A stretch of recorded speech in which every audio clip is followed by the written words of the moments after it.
Hello everyone, welcome to another robotics session.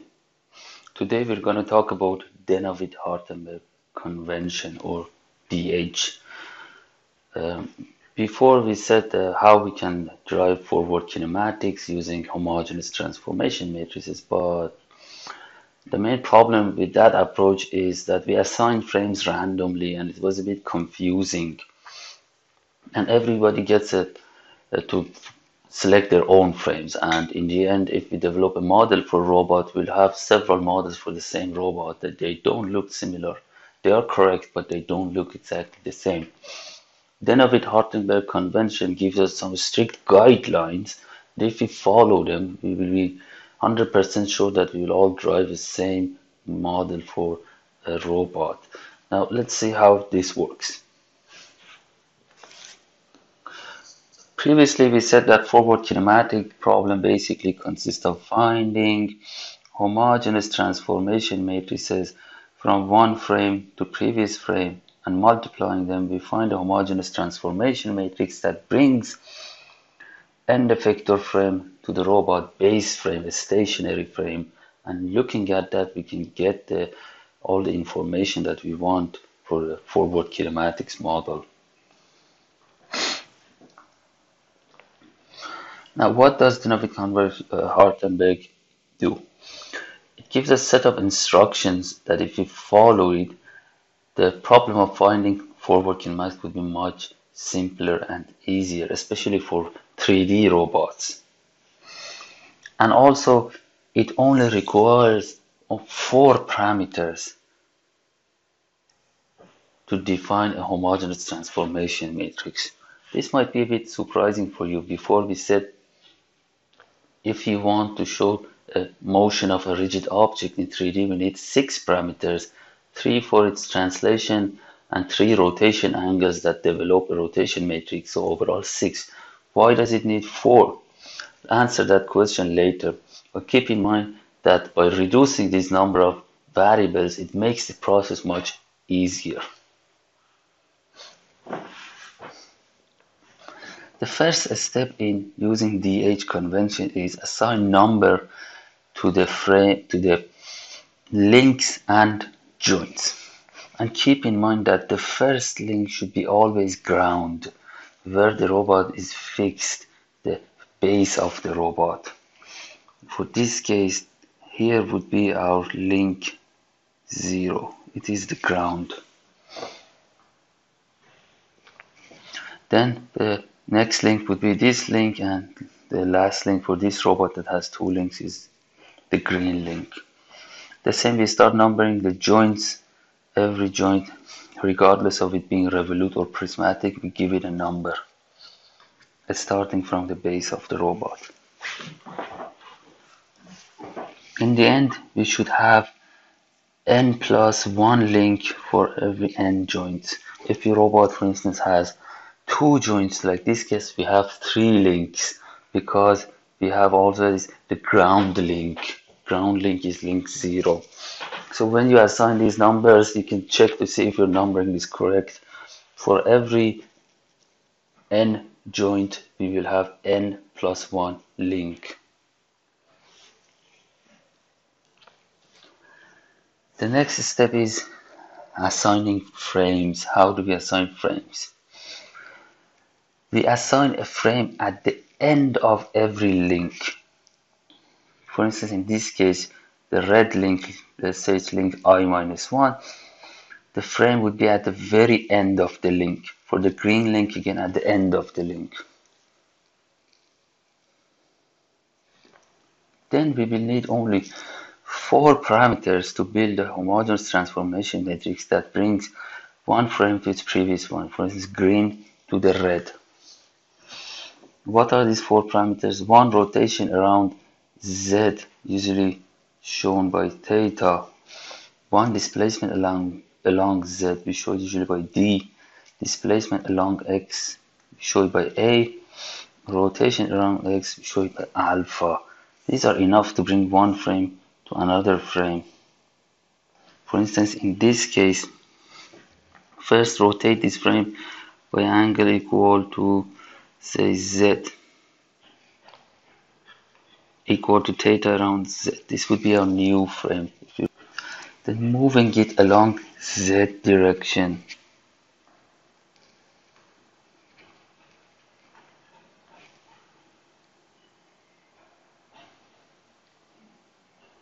We bring it here. Displacement along x, move it along x direction. You would bring it here. And finally, rotation around x will bring the blue one to the green one.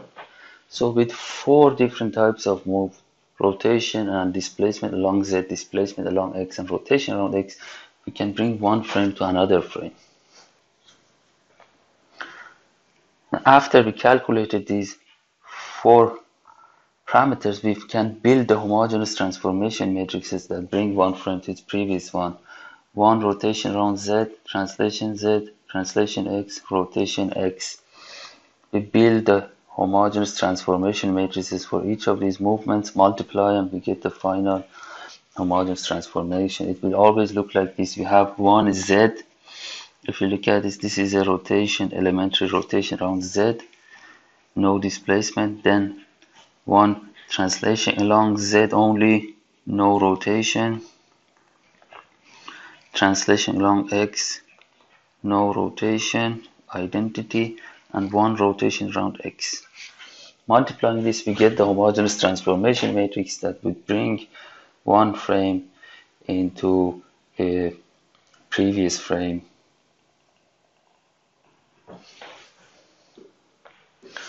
Now the question is, why only 4? Why not 6? The reason is that Denavit-Hartenberg convention enforces some strict guidelines and constraints on how to select frames that reduces the number of parameters that are required to define a homogeneous transformation matrices. What are these guidelines? These are important steps that we need to keep in mind when we select the frame. Remember, we said first select the frame at the very end of the link. First step. Then you select the z-axis of the frame in a direction that the joint motion happens. For a revolute joint like this, z direction is in a direction where the joint moves around it. So the joint moves like this. So my z direction should be always on this line. If it was a translation, z direction should show the direction of the translation of the joint.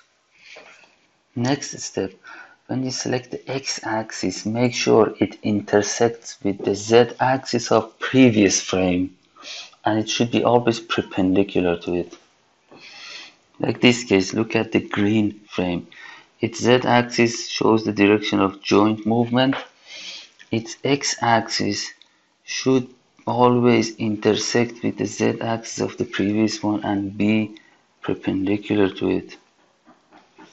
This is another strict guideline for selecting x-axis. Now that we have x and z-axis, using the right hand rule, you can find the y-axis as well. Note that selecting x z intersects with previous z.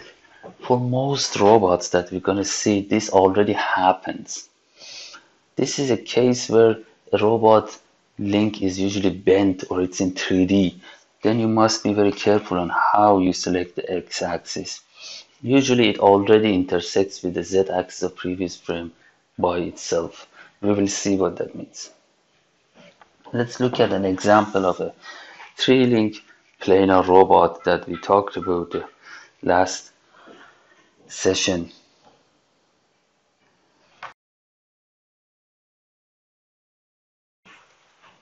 We have this robot that has 3 links and 3 joints. Let's use the Denavit-Hartenberg convention to calculate its forward kinematics. First, we start by numbering the joints and frames. Our first joints and links. Our first link is always ground. My 0 link is here. This is my second link. My third link. And my fourth link. Now the joints. My first joint is here, second joint, third joint. So I have 3 joints, 4 links.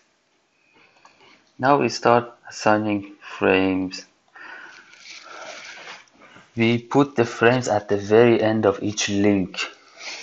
Link 0 is the ground. It doesn't have any length. So it should be where it is. This would be my frame 0.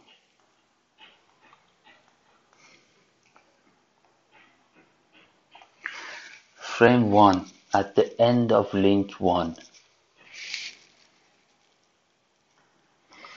And remember, its z-axis should show the direction of joint movement. If you look at this joint, it moves in this direction.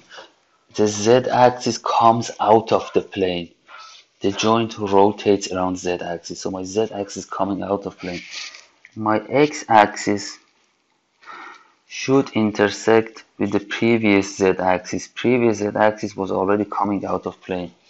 X already intersects with it and it's perpendicular to it as well. X is in one plane, Z is in another plane. Second frame the same way.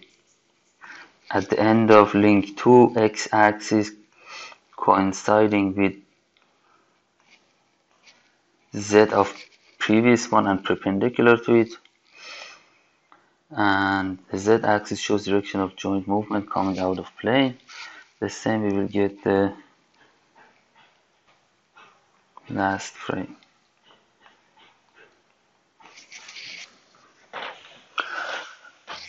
Now we need to find the 4 parameters that bring one frame to another one. To simplify this, you usually use a table called Denavit-Hartenberg table. Looks like this. It shows the number of links here. Skipping ground, we had 1, 2, 3 links. And the parameters we need to calculate: rotation around Z, translation along Z, translation along X, rotation around X. Same order. It should be always this order. And now we need to calculate these parameters. Okay, what is the rotation that brings frame 1 to frame 0, rotation around Z? It's equal to nu1, how much the joint rotates. What is the translation along Z that brings frame 1 to frame 0? No translation along Z.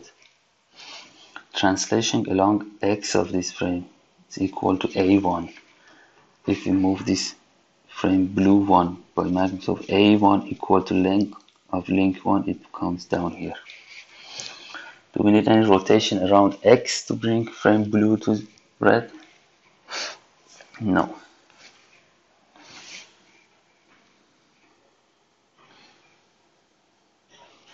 So look again carefully. If we wanted to bring frame blue to frame red, one rotation equal to nu1 around its z-axis gives me this. No translation along Z needed. Translation along the x-axis of the blue frame, we would bring it down here. No rotation around X needed. So with these movements, we bring frame blue to frame red. Now look at the next frame for link 2. How can we bring this frame into this frame? We need a rotation equal to nu2 around Z. No translation around Z. Movement around X. No rotation around X. Similarly, we can calculate it for the last frame at the end of link 3. Now we have all the parameters required to build the homogeneous transformation matrices. Let's start with the matrix for frame 1 to frame 0, showed by A. 1 rotation around Z was required by magnitude of theta. 1 translation along X Z by magnitude of D, translation along X by magnitude of A, rotation around X by magnitude of alpha. Let's build these ones. The first one, homogeneous transformation matrix for rotation around Z-axis by magnitude of theta. Our theta was no 1. No translation. The next one for D, it's always identity, because in this case we have no translation along Z, we have translation along X. Identity here along X by magnitude of A1. Do we have any translation rotation around Z? No. So multiplying this, we will get our homogeneous transformation matrix.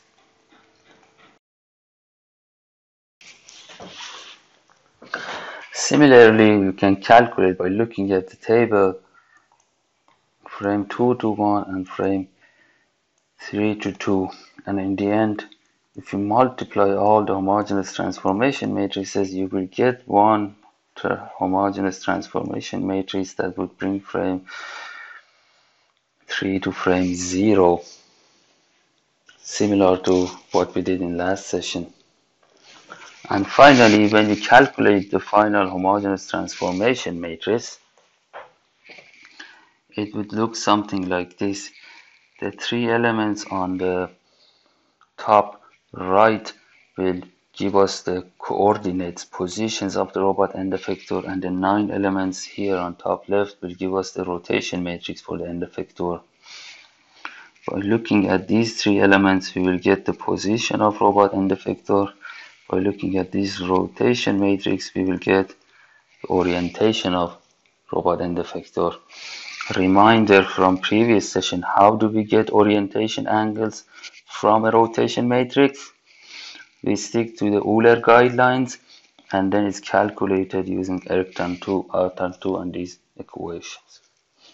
So when we have the final homogeneous transformation matrix, extracting the forward kinematics from it is very straightforward. You can get the position and orientation of end effectors by looking at the elements of it.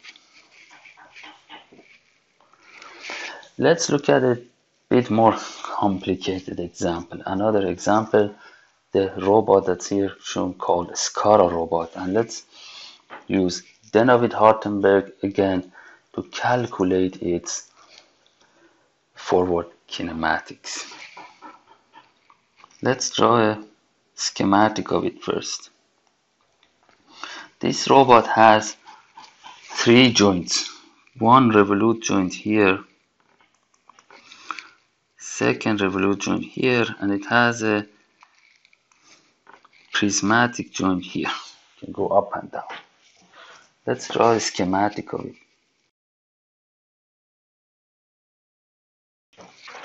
So this is a schematic of the robot. Has 3 joints, 1 revolute here, second revolute, and 1 prismatic. Let's say the lengths of the robot links are A1 and A2. This is A1, this distance is A2. Let's start using Denavit-Hartenberg. Start by numbering links. I have a ground link. This is fixed here. My ground is here. I call it link 0. Then my link 1 is here. My link 2 is here. This is link 3. That's going up and down. So 4 links overall and 3 joints. Now we're gonna build the Denavit-Hartenberg start assigning frames using Denavit-Hartenberg guidelines.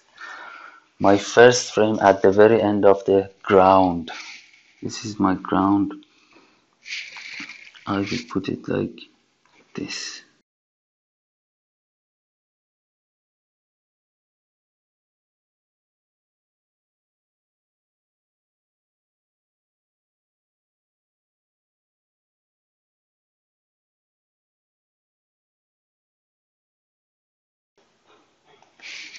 Now the next frame at the end of link 1 and its z direction should be aligned with the direction of the new joint. Always select z in a way that shows the direction of the joint that it falls in it. Even for the ground, when I selected Z, it shows direction of the joint that's in the frame zone. So this would be my new Z. What is X? X should be perpendicular to the Z that of the previous frame. This would be my new X. And then based on right hand rule, this would be Y. The next one at the end of link 2, and the Z direction should be direction of the motion of this prismatic joint. X perpendicular to the previous Z, Y here, and at the end of the very last link, and this is the frame of our end effector. We again select the Z where the direction of the motion is. It could be up and down. We put it down, assuming the robot end effector goes downward. Its X should be perpendicular to the previous Z. And the Y based on right hand would be here. I have my frames now. Next step, building the Denavit-Hartenberg table. How many links do we have? Skipping ground, 1, 2, 3. We need the 4 parameters of Denavit-Hartenberg, the same exact order. Rotation around Z, translation along Z, translation along X, rotation around X.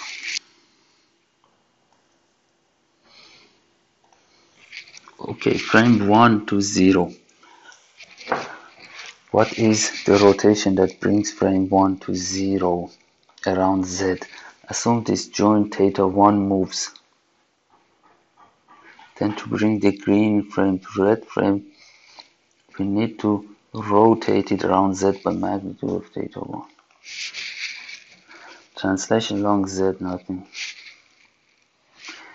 Translation along X to bring green to red, A1. Rotation around X required, no. For the second, is very similar.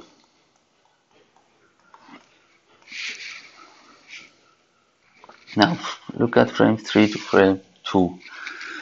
Do we require any translation along Z when the robot moves? Does the Z3 with respect to Z2, do we need to rotate it to bring there? No, they're already aligned. Do we need translation along Z to bring frame Z3 to 2? Yes, by magnitude of D3. Do we need translation along X's? No, they fall on each other. Do we need rotation around X to bring frame 3 to 2? Yes, so if we move it and bring it up here, to bring this frame to this one, we need to rotate around X by magnitude of pi.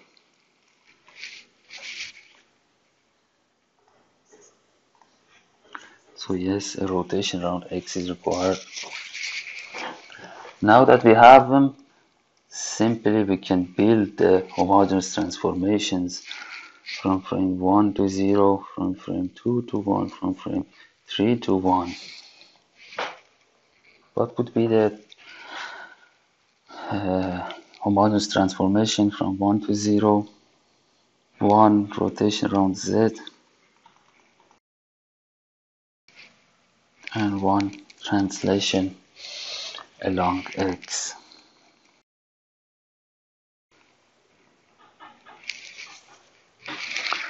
Similarly, you can calculate this. 831 is always same. We have only one translation along Z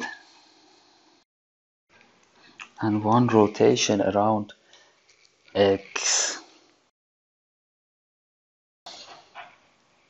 Then if you multiply all of these, we get the final homogeneous transformation. If you do the calculation, it would look like something like this. Let me write it on the next page.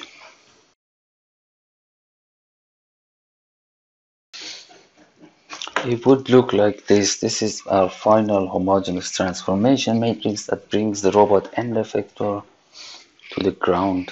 Now we want to drive the forward kinematics, and by looking at this matrix. These three will give us the position of the end effector. This rotation matrix will give us the orientation of the robot end effector. So these would be equal to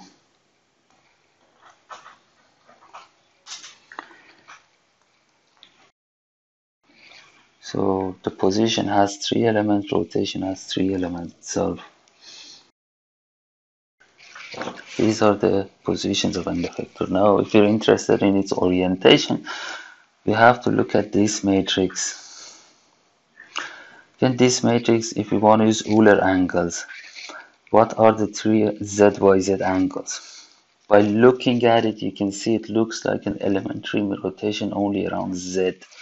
So the 2 other angles are the 0, and the only angle that we have is 1, which is equal to theta 1 plus theta 2.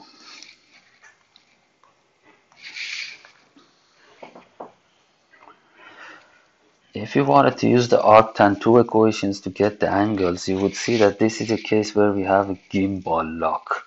Why? Because one of the angles in the middle, the y angle, is 0.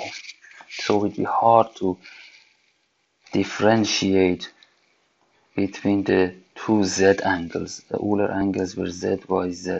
Right? Looking at this matrix, it's gimbal lock. The middle one is 0. Okay? So we can conclude that we only have one z rotation equal to theta 1 plus theta 2, or we have two z rotations. One is theta 1, the other one theta 2. It's hard to say which case happens because of the gimbal lock. I previously said the challenges of gimbal lock. But both are the same. Regardless, it gives us the same solution. We can pick one and say we have one orientation only along z equal to summation of theta 1 plus theta 2.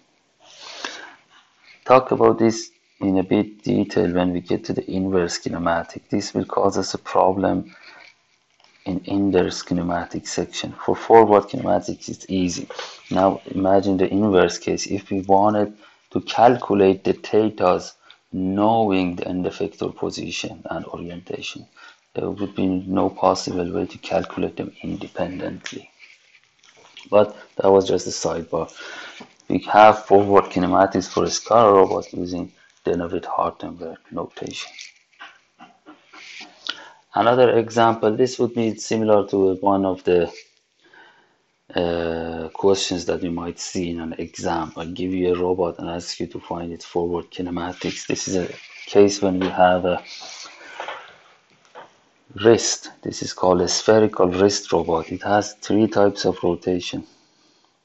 In here it has 2 joints that can do these 2 types of rotations, and a roll joint here that can do this rotation. What is the forward kinematics of this? Assume that this is theta 1. So try to do this at home, calculate the forward kinematics. Consider that the length of these 2 joints fall here, and the length of these is given by, let's call it D. So 2 joints here, 2 rotations in different direction, and 1 rotations at the end.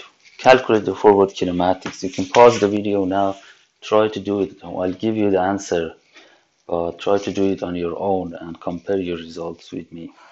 Let's try to calculate the forward kinematics of the robotic wrist. I will show you a couple of tricks now that are very useful when you want to use Denavit-Hartenberg.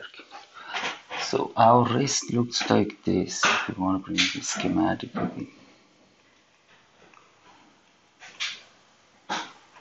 Has two joints at the base of it and one joint at the tip. If we draw it like this, it would be really hard to draw frames. So one simple trick is when some joints fall on each other, assume they are connected with links with zero length. We can draw it like this. We have one fixed link with zero length. Then our first joint would be here. Our second joint here, length of this is again 0. These are imaginary links connecting just the joints. And our third joint would be here, the end effector. Now we start numbering. We have one joint here, say theta 1. We have one joint here.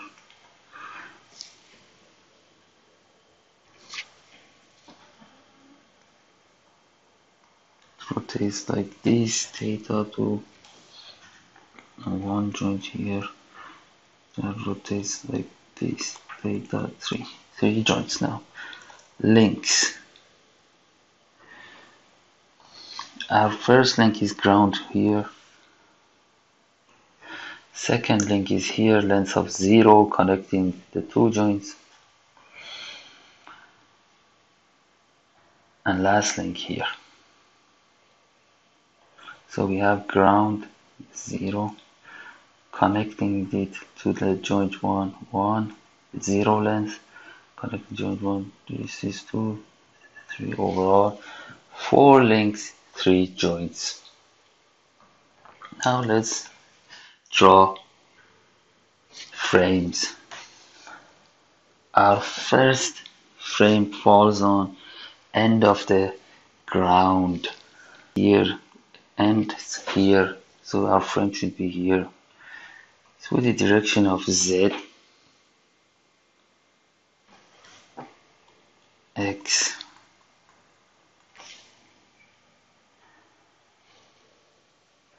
and Y would be something like here. Now, when we're adding zero length links, be careful, it might get you a bit confused where the Z should be. So if we had no links, ground frame would also fall on the first joint. So its Z direction is in the direction of the first joint. Now the second frame. The second frame falls at the end of link 1 here. But if we didn't have zero length, it should have been at the joint 2 here. So its Z direction is along the joint 2. Its X direction should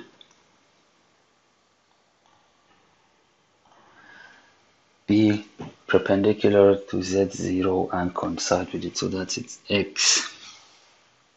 The next frame falls at the end of this.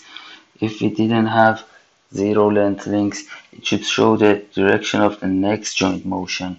So it should be like this.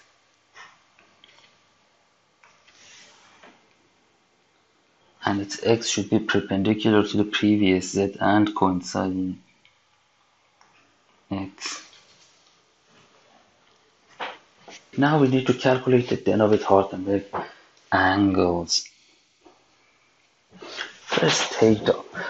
To calculate theta, we've shown it in a few examples, but if you want to understand clearly what theta is, think of it as an angle that would bring your x-axis in the first frame to the x-axis in the new frame by rotation about the z-axis of the first frame. This is a very nice definition of theta if you want to calculate. Always follow this guideline. For instance, look at these two. And always for theta also always think of theta as joint movements. Because we select z-axis to show direction of joints. So when a joint moves, it shows itself in theta. Now look at the coordinate frames again. We want to bring coordinate frame 1 to 0.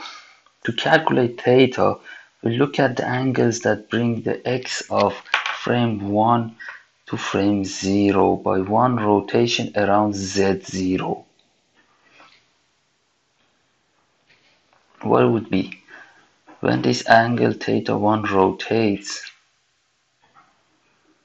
by one rotation, it would bring x0 to x1. For instance, if this one rotates, x would be here, aligns the two x's. That would be our theta, and it's equal to how much the joint moves. Now displacement along z. The length of this middle link is 0, so z's are already on each other. The same, no displacement on x. Now rotation around x-axis alpha. Again, to simplify this, you can think of alpha as a rotation that would bring zi or vice versa, but with a rotation about x-axis of the second frame or the new frame.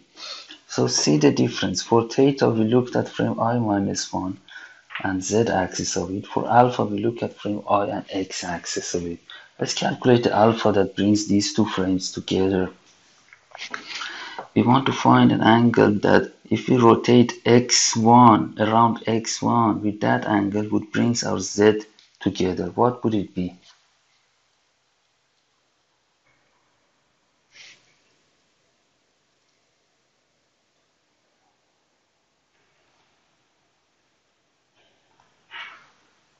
We want to bring z0 to z1.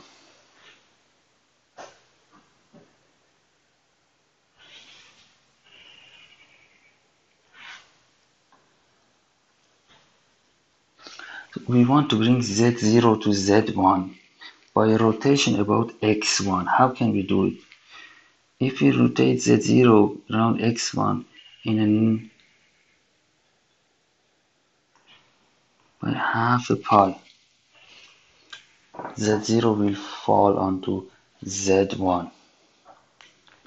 But look at the direction of rotation. Use the right hand rule. If your thumb is in the direction of x1 and you want to rotate z0 to bring z1, now close your hand.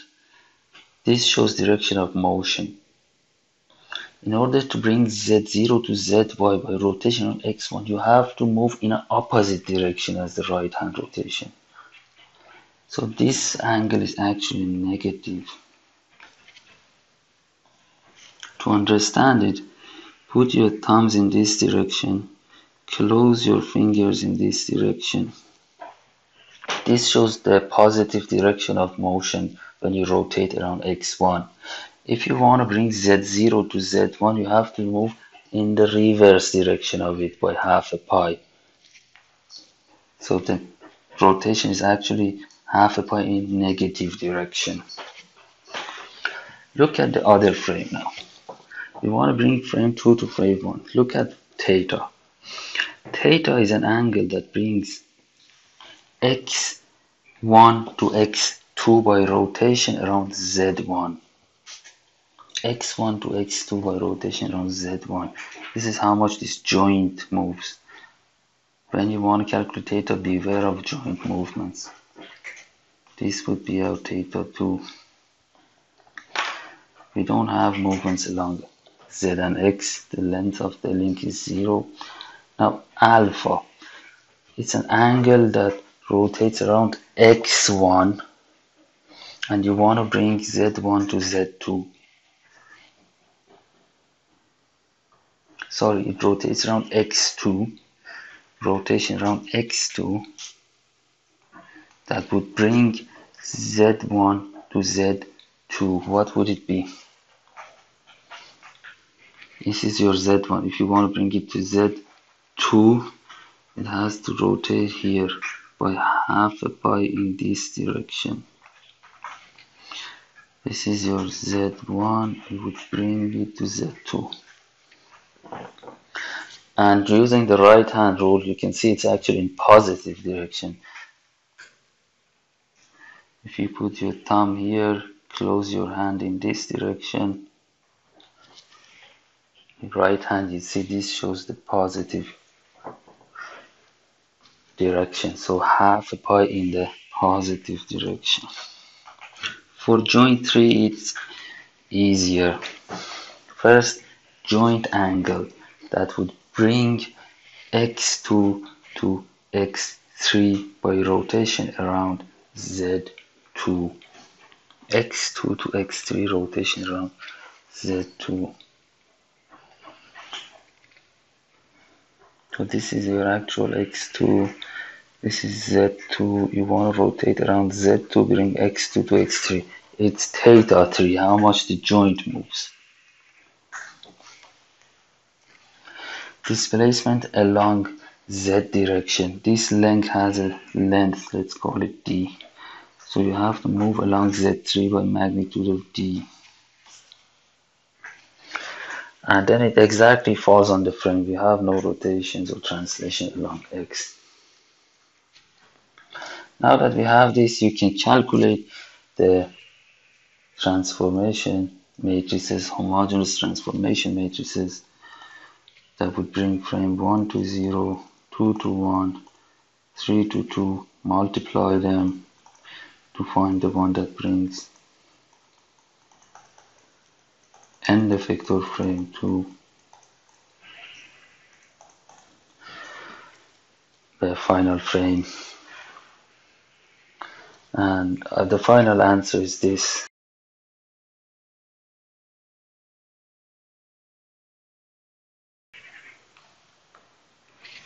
So this is the final homogeneous transformation matrix. This we calculate the 3 homogeneous matrices and multiply them together. Double check this at home. But forward kinematics, this would give us the position of end effector, and this matrix will give us the 3 Euler angles. How can you find the Euler angles? For instance, the ZYZ rotation. The first is by getting the arctangent of these 2 elements, if you remember. And again, according to the Euler laws, you can find the Y and Z rotation angles. Then we have all the 3 parameters defining the position and orientation of end effector calculated. And try going through these examples at home. Denavit-Hartenberg, realizing this method a bit might be difficult at first, but when you try to use it on the different robots, once you get the hang of it, it would be very easy and actually simplifies the process of finding forward kinematics.